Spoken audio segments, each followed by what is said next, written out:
Welcome to The American Story. Stories about all the things that make America the country we know and love.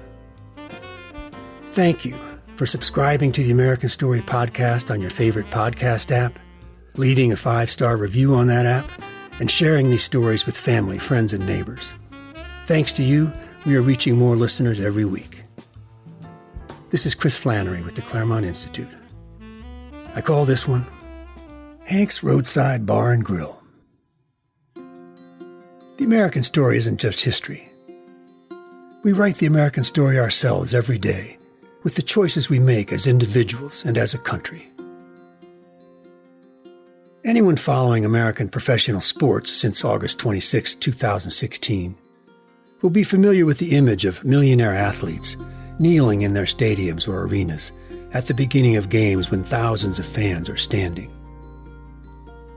The then professional football player Colin Kaepernick is the man whose name will go down in history in connection with this practice, for choosing not to stand on that date at a preseason game when players and fans were standing for the traditional playing of the national anthem. That day he was sitting while his teammates and a stadium full of fans stood. The next week and thereafter, he would kneel.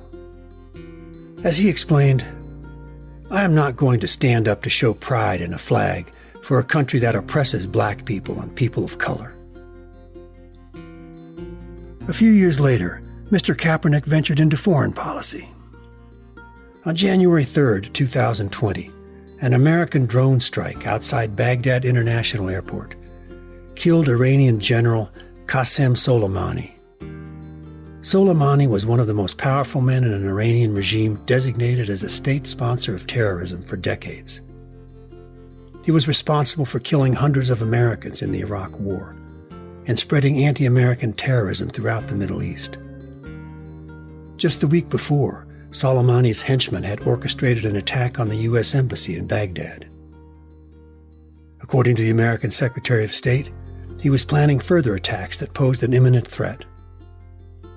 Mr. Kaepernick referred to the drone strike as an example of American terrorist attacks against black and brown people for the expansion of American imperialism.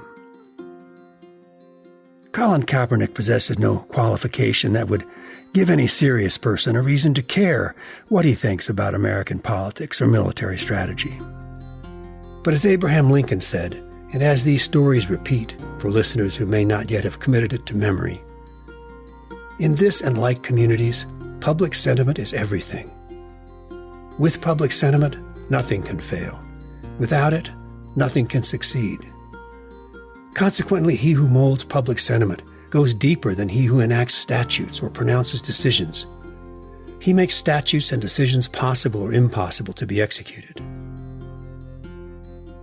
Mr. Kaepernick's kneeling and tweeting, insignificant in themselves, are expressions of conformity to a public sentiment that has come to rule America over the past couple of generations. In government, business, religion, education, entertainment, and culture, every American has felt the tyrannizing power of this sentiment, self-righteously enforced with increasing aggression by millionaires and billionaires in positions of power in all their different uniforms.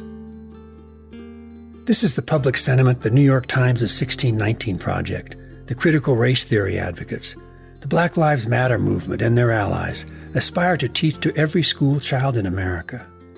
Virtually all American institutions of higher learning join America's most powerful media, wealthy foundations like the Ford and MacArthur Foundations, corporations like Nike and Coca-Cola, and cultural institutions like the Smithsonian to use all their almost irresistible power to force this sentiment upon Americans year in and year out. But if you're driving through Wright, Wyoming, at what locals call Reno Junction, where Highway 387 meets Highway 59, a couple of hundred miles north of Cheyenne, 5,000 feet or so above sea level, population about 1,266. And you're road-parched and hungry, you might stop in at Hank's Roadside Bar and Grill. It's not fancy, more honky-tonk than family restaurant, as some online reviews will tell you. The customers are mostly not billionaires or millionaires, but thousandaires. And on the right day, you can get a good buffalo burger made from buffalo We used to roam just a few miles down the road. And you might see this sign on the wall outside, in white capital letters with the stars and stripes background. If you don't stand for our flag, and if you don't stand for our country, don't sit in our bar. I'm Hank Pridgeon, and I approve this message.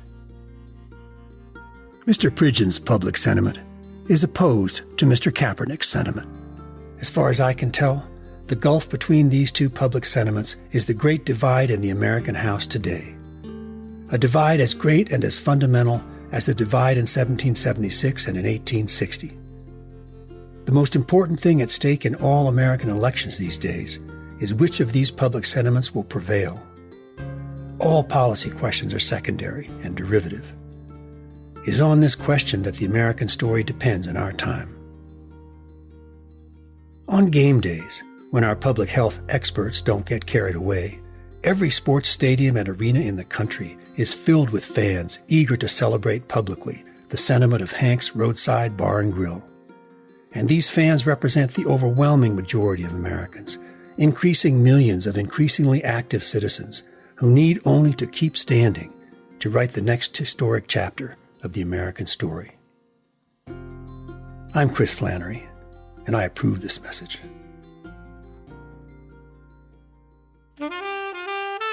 Thanks for being part of the American story. This is Chris Flannery with the Claremont Institute. I encourage you to visit our website, theamericanstorypodcast.org, to learn more about these stories and how you might support them. That's theamericanstorypodcast.org.